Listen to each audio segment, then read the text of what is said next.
Hello, and welcome to Your Estate Matters with your hosts, my colleague Greg Bernand and myself, Nicole Garten of Heritage Trust.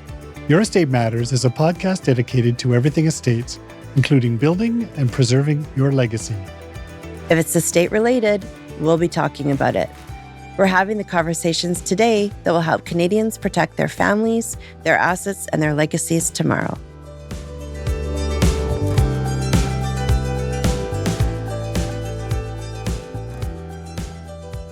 Catherine, thank you so much for joining us today to talk about women and wealth. Yeah, thank you for having me. I'm really excited. Great. So tell us about you and your current role to being a wealth advisor with CC&L. Well, it's been a journey, so 25 years, but I think, the foundation was making an impact in clients' lives. And that brought me in the finance industry right to a client-facing role early on in my career. Seeing the impact I could have actually was the transition then to being on the leadership team and part of our strategic direction for CC&L, where I was a managing director. And after 10 years of doing that, bringing people into the industry, teaching them how to do it on the foundation of changing client lives, I thought the last chapter I would go and do that myself again. So as a wealth advisor, being able to sit in front of a client and their family, is an incredible privilege. And so that's where I am today.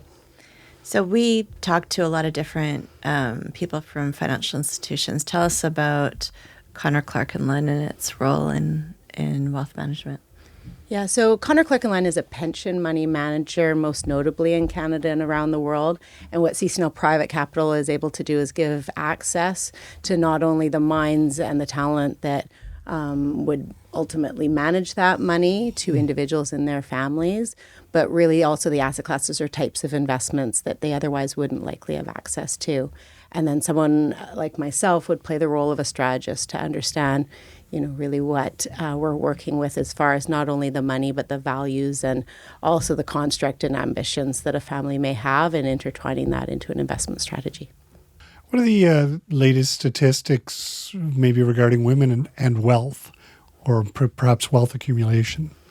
Well, we're at the start of what I really see as a wave starting to crest. And, the most notable statistic is out of the U.S., where we're going to move from seeing women in control of wealth from $11 to $30 trillion in just the next 5 years. Taking that home to Canada, you can take our $2.2 billion, and that exacerbates to 4, which is another notable number, but really 2/3 in Canada then. We'll see the 2/3 of the wealth in Canada will be in the hands of women in a very, very short period of time. And you kind of ask, well, why? And you've got a few things happening as undercurrents to that. First, as the baby boomers, a large cohort, which we've watched, make notable transformation to industries over, their progression from life to now reaching 80 and beyond over that same time period. They're going to be ultimately passing away, and statistically, women are going to live longer and be in that responsible position for the ends of those lives. They've had children, and 50% of their children are female, and so as the division of assets goes, you'll see the women or the children of those mothers in charge of a portion of their inheritances. You add divorce into the equation, and 50% of the relationships will see, a woman responsible for that wealth. And last, but really incredibly notably, is how many women are either the breadwinners of families now, over 40% and rising, hit that statistic. But if you think about, how many are working and contributing to the family picture, that's the majority of women in families today. So you add all of that up and you see women in control of wealth like we really never have before.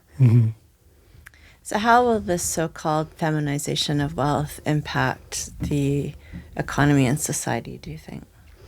Well, let's just go back, like statistic or not, women want to be part of their life design.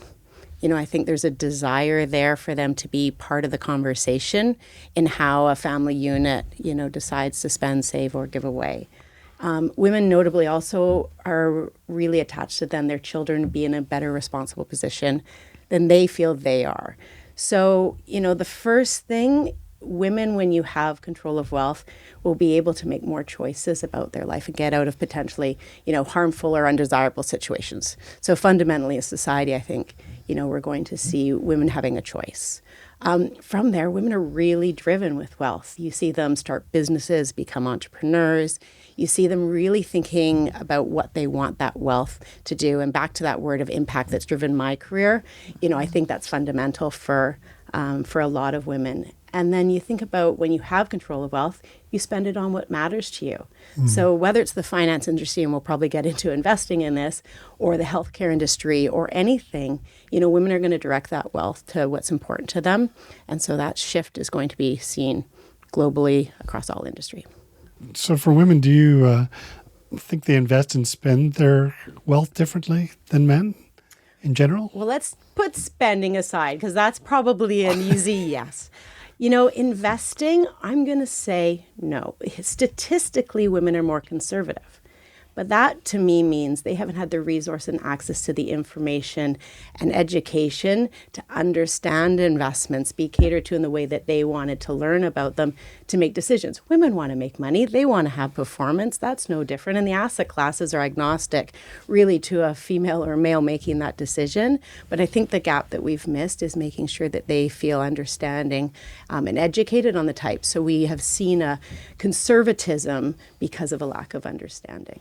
Right. So in Canada, and I mean, Vancouver may be slightly different, a lot of wealth has been built out of the commodity side of things, such as farming, timber, etc. So with women, would you find a divide between rural women and, city women for their investment approach? So you can look at investing on a stock-specific, industry-specific basis, and there's been opportunity in all of those male-dominated sectors over time. And if you want to choose that, yes, there may be ones that they lean to. I come at, when you look at strategy strategically, what asset classes are going to have an opportunity in the current environment, less so on a specific industry. And so we get a real diversified approach by asset class, and that's where I think it's agnostic to women. Yes. Okay. So what challenges remain regarding women and wealth? So first off, I think there's a confidence gap.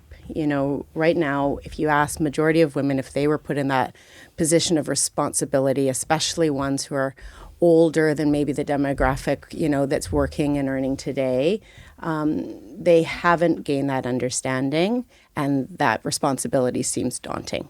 We don't see many financial advisors still as females representing this to, families or women. There's only 15 to 20% of female advisors in the financial space. And so we are underrepresented. And I would also say that, firms, women have really been an afterthought. They came along with the equation versus being the target audience to which we were designing businesses and communicating to. And then there's a knowledge gap. So because they haven't been, thought of on the forefront of the communication and the resources, they haven't kept up in their knowledge. And that gets that conservatism stat I mentioned previously. But there's just a lack of trust and understanding in a lot of industries, whether it's finance or healthcare. And so we need to, bring them up. And those are challenges I know people are aware of. When you see that $30 trillion stat, it's notable enough to say we need to make some shifts, but you can't make those overnight. So remind me, what is that $30 trillion stat? So the American wealth that will be controlled by women will be $30 trillion by 2030.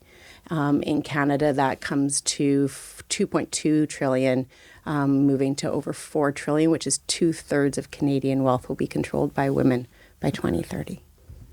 So I've got questions about demographics, because in some ways it seems women are getting ahead, but in some ways they're still lagging in that we've got 2/3 of degrees earned by women, large 50% likely in the workforce.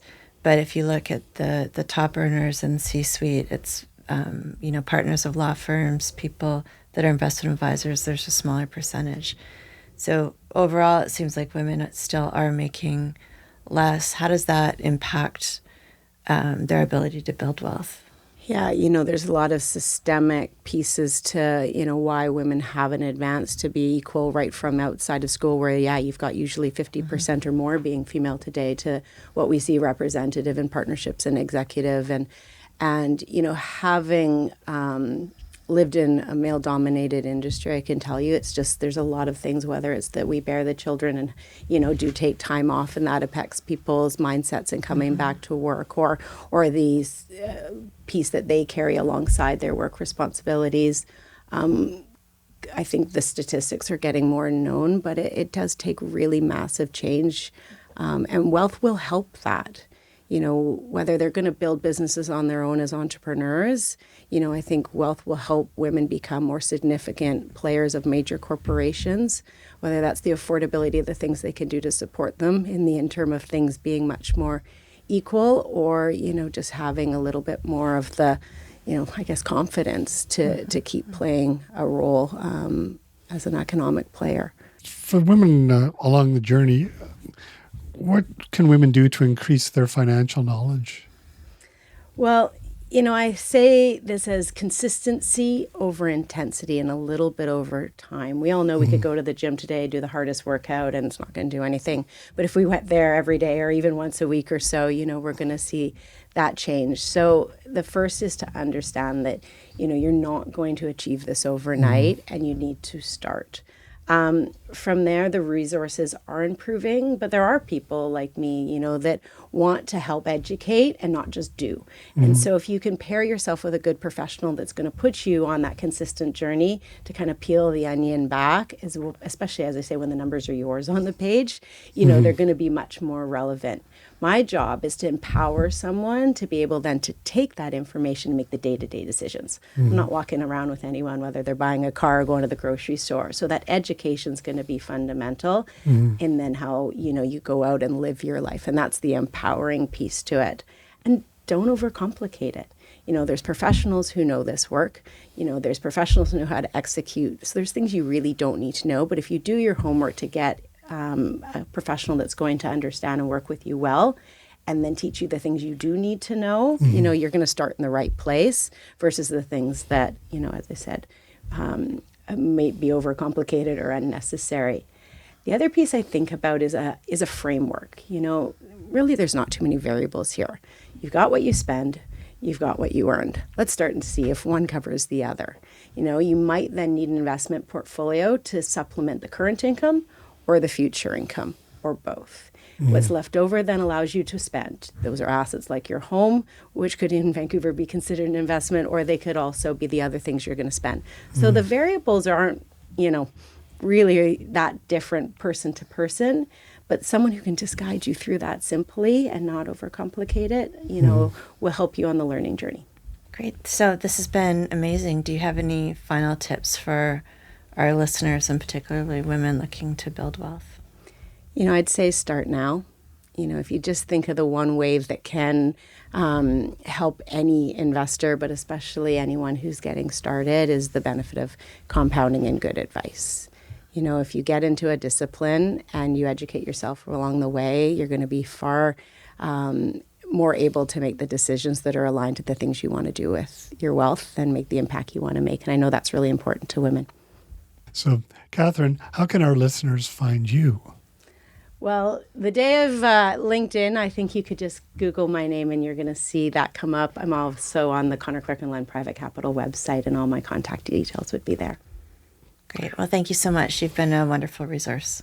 Thank you so much. Thanks. This podcast is for informational purposes only and should not be considered individual legal, financial, or tax advice. Make sure to consult the advisor of your choice to advise you on your own circumstances.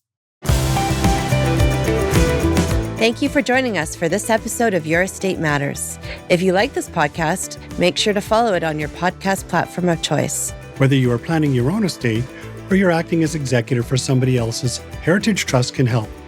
Partner with Heritage Trust to protect your family, your assets, and your legacy. If you would like more information about Heritage Trust, please visit our website at heritagetrustcompany.ca.